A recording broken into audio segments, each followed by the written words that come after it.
Budapest Cake menjadi salah satu varian kue kekinian yang diburu warga Palembang. Tapi sebenarnya kue bernama Budapest masih jarang ditemui di kota Pempek. Ini juga yang membuat warga penasaran mencicipi kue asal Swedia tersebut. Membuat kue Budapest ternyata juga membutuhkan tepung maizena, gula halus, putih telur segar, garam, serta vanili, termasuk beragam potongan buah segar untuk pelengkapnya. Bahan lalu dikocok hingga menjadi adonan halus dan mengembang, yang kemudian dipanggang selama 30 menit.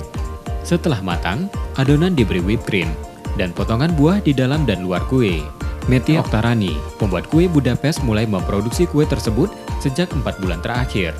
Dalam sehari, ia mampu memproduksi hingga 50 loyang. Istimewanya, pertama sih ini belum terlalu banyak dijual ya, terutama di Palembang.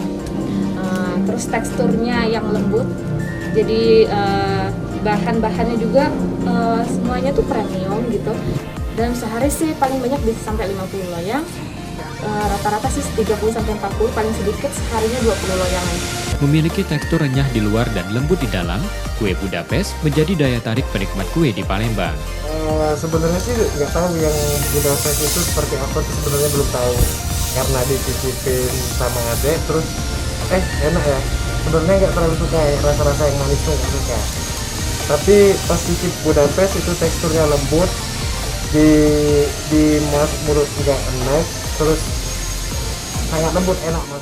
Harga Budapest Cake dengan varian Classic Fruit dijual Rp125.000 per loyangnya. Sedangkan untuk Coklatos dan Coffee Addict Rp145.000 per loyang. Nur Muhammad, Kompas TV, Palembang.